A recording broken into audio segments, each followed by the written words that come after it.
Alright, what's up guys? Welcome back, and we are going to have a battle with a friend of the channel, Untraceable Strain, and we've battled a few times in the past, and he's a really cool dude, and like I said, has supported my Twitch and YouTube, through, pretty generous donations.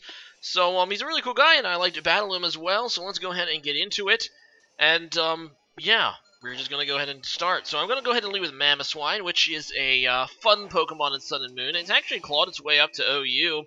I don't know how long it's going to hover there, but it's a pretty nice Pokemon, and especially was good pre-bank. But I cannot match up against the Scizor, obviously. And as soon as I saw Scizor on his team, I knew that I was going to have a problem with it. I didn't really bring any powerful fire moves. So, obviously it's going to mean Scizor, especially Mega Scizor, is going to be a major problem. So I'm just going to go into Celesteela, though. Celesteela is the only Pokemon I really have that can check this thing hard. It's not like he can do a whole lot to me, unless he, like, randomly carries, I don't even know. I don't think he really can do anything to me. So he's going to go ahead and U-turn, because, yeah, he doesn't want to, obviously, take anything. He's going to go into his Zygarde. And I'm just going to go for the Leech Seed on the switch. I predicted a switch anyway. It's basically the best thing I could do with the Scizor anyway. I don't carry Flamethrower in this particular Celesteela. So, yeah, that's really the best I can do. So, the fact he's going in here means he probably has his 1,000 Arrows thing. And that's just kind of lame. But he is going to go ahead and switch out because he knows that he doesn't want to, give me any more Leech Seed. So he's going to go into Heatran, and I'm going to go ahead and switch out, because I really don't want to do anything to Heatran. I just want to go into my Tapu Fini here. I was pretty sure I could wall this thing with against, Heatran. It's a water type, it's bulky. But he's going to go ahead and surprise me here, and it's actually something that I've seen once or twice before on Heatrans, and that is Bloom Doom. Now, Heatran can get access to Solar Beam, and with the Gracium Z installed, that gives it an excellent check to bulky waters that usually try to come in and, wall it, but I just wasn't thinking it, man. I wasn't, I don't know. Like I said, I've seen it before, but I didn't think that he'd have it. And, yeah, that definitely sucks because I lose my Tapu Fini. As you can see, it hits super hard, and it's just going to be able to take me out. Really nice surprise there. So, in comes a Moongus. I'm just going to go ahead and set up my own rocks against this thing, and, yeah, I'm going to switch out now. I really don't want to take a Spore or a Grass move. He's going to go back into Scizor, though, I guess predicting, yeah, I'm just going to go for an Icicle Crash, that's right. He's going to go into Scizor, I guess predicting that. I wanted to just get the Icicle Crash on it just to get damage on that Amoonguss, and here I think he's going to overpredict a little, so I decide to try to get some damage here with Earthquake. As you can see, it hits him down to red after a crit. I'm starting to think that this is definitely bulky Scizor, and there's the Defog as well, which is okay for me because that's going to get rid of the Stealth Rocks he set up as well. We both still have our Stealth Rocker, but he is probably going to go for a Bullet Punch this turn. He's not going to, let me off that hook twice. Indeed he does, as I go into Celesteela, and like I said, it's the only real switch on I can. The unfortunate bit, though, is he already knows I probably don't carry Flamethrower, so he can basically just roost here, and it's basically free, and I'm stupid and decide to protect. I don't even know why I did that. I was thinking maybe I'll get some... You know what? I was thinking that he might, just switch out? No, why would I even do that? I don't know. I don't know why I did that. I think I just wanted some extra leftovers recovery, but... he just roosts. That was a really bad play. So, he's gonna U-turn, so there goes all, the damage I got on this thing with the surprise Earthquake. And he's gonna go into Heatran again, which, like I said, can kind of just, scare me away. I do get a Leech Seed off on it, so at least there's that, although I have to kind of switch. I don't really want to take a Fire Blast or anything, so, or any fire move for that matter. But, at least I got some chip damage here to the Heatran, and I can kind of switch into most things because I know that I can get the Leech Seed recovery whenever I switch into. So I'm going to go into Dragonite, as he just goes for a Magma Storm. He ends up missing, so even if he didn't, though, I'm pretty sure I would have just healed a little bit back anyway with the Leech Seed. Oh well, so he's going to go on to Zapdos. As, I believe I just go for a Dragon Dance. Or no, I just go for the Earthquake. That's right. It would have been super awesome if I went for the Dragon Dance there. Here I'm thinking, okay, if he's going into this, I'm thinking maybe he has Hidden Power Ice. I'm going to try to go for the Dragon Dance. He's just going to Discharge me, which is an excellent play. It's not really going to do a whole lot. He was hoping to get the paralysis, obviously, but what it does is it breaks multi-scale, and I'm thinking, okay, maybe he doesn't have Hidden Power Ice, and he just wants to try to get the paralysis. I'm just going to go for a Dragon Dance anyway, and here it is, the Hidden Power Ice. Well, actually not Ice. It's Hidden Power Nothing. In fact, he said he thought it was Ice. I guess he wasn't aware of the change that Hidden Power actually stays super effective when it's super effective. But he definitely thought he had Hidden Power Ice, which would have been, I don't know, it probably would have killed me, which is bad. This is a weakness policy Dragonite, and clearly he predicted that. He just didn't have the Hidden Power he expected. So I do lock myself into Outrage here to get rid of the Zapdos. I didn't want to give it another turn to potentially paralyze me.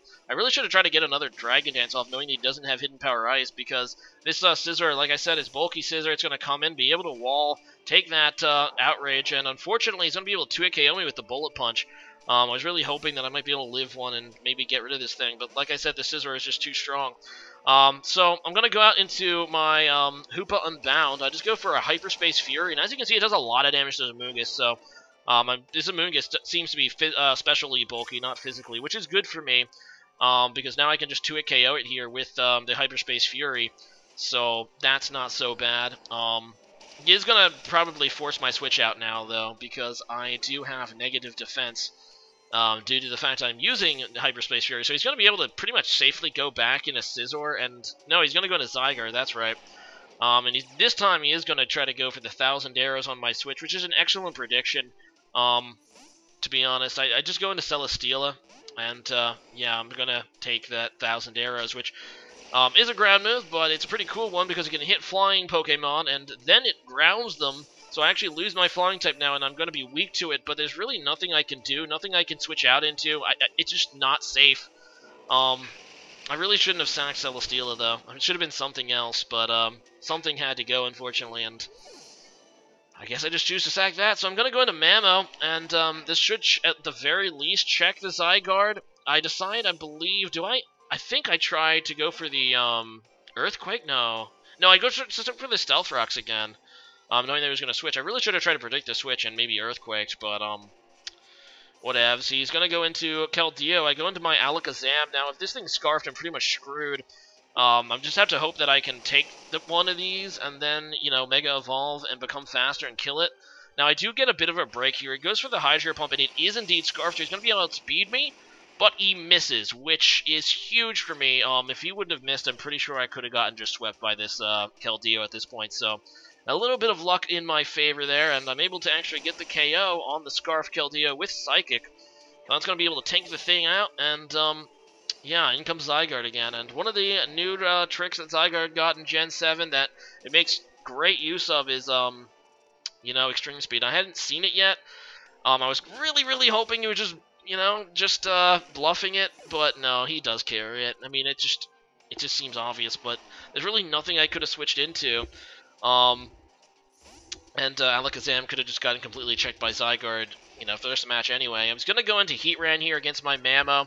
I go for the Icicle Crash as he wants, basically, and here I'm like, okay, Mamo's actually pretty fast, so I'm thinking I can outspeed this Heatran, and I do, and I'm able to just take it out, so at least I'm able to take that thing out, and yeah, I believe he goes just back into Scizor, and yeah, there's not a whole lot I can do to this thing. He's probably just going to Roost, or no. I go for the Ice Shard. This was a dumb play. Take a look at this. I go for the Ice Shard thinking he's just going to kill me with Bullet Punch, but I forgot how actually decent bulk Mamoswine has. He's able to take a Bullet Punch, and even worse than that, I figure that if he does go for the Bullet Punch and I live, I'd be able to at least 2-hit KO with Ice Shard, but I don't. If I would have just Earthquaked that first one, I would have been able to take this thing out, and I probably could have won this match, crazily enough. But that Ice Shard was really bad. I knew it was bulky Scizor, and I still thought I could 2-hit KO it with it at, you know, best case scenario or worst case scenario, but I'm not. So he's going to be able to get the damage on my Hoopa, which is not good, because I really needed this thing undamaged to have any shot at being able to live one of Zygarde's moves. Because he gets that Bullet Punch damage, he is going to be able to, you know, just take me out with the Extreme Speed. Like I said, my only shot really was to get this thing in undamaged and maybe taken out the Zygarde, but Zygarde itself is pretty bulky. I could have had it, though. I maybe could have had it. You know what else I would have done? I would have been able to kill the Scizor, and then I would have been able to get some damage with my Mamoswine, potentially on the Zygarde, although he probably would have Extreme Speed killed me, but I don't know. I feel like that at the end, that kind of, I made a couple bad plays in this match. Anyway, today's question of the day has to do with the newly revealed. If you haven't heard, you probably have if you're a Pokemon fan. The two new Pokemon games, Ultra Sun and Ultra Moon, was announced rather earlier today, and I know a lot of people were hoping for a Switch release, but it is indeed 3DS only, and it's not Pokemon Stars. It is going to be more similar to Black and White 2, by the looks of it. We don't know much so far. I know a lot of people wanted Gen 4 remakes, so a lot of people are going to be disappointed about that. So today's question today is, how do you feel about these new Pokemon games, and what are some hopes you have for it? As for me, I'm really hoping for a stronger post-game than in Sun and Moon. I feel like it's been a while since we got a Battle Frontier, guys. I know it's never going to happen. Game Freak apparently hates that now. They think everyone's all casual and stuff, so, oh well. A man can dream, though. So leave a comment about that, and see you guys again next time. Bye.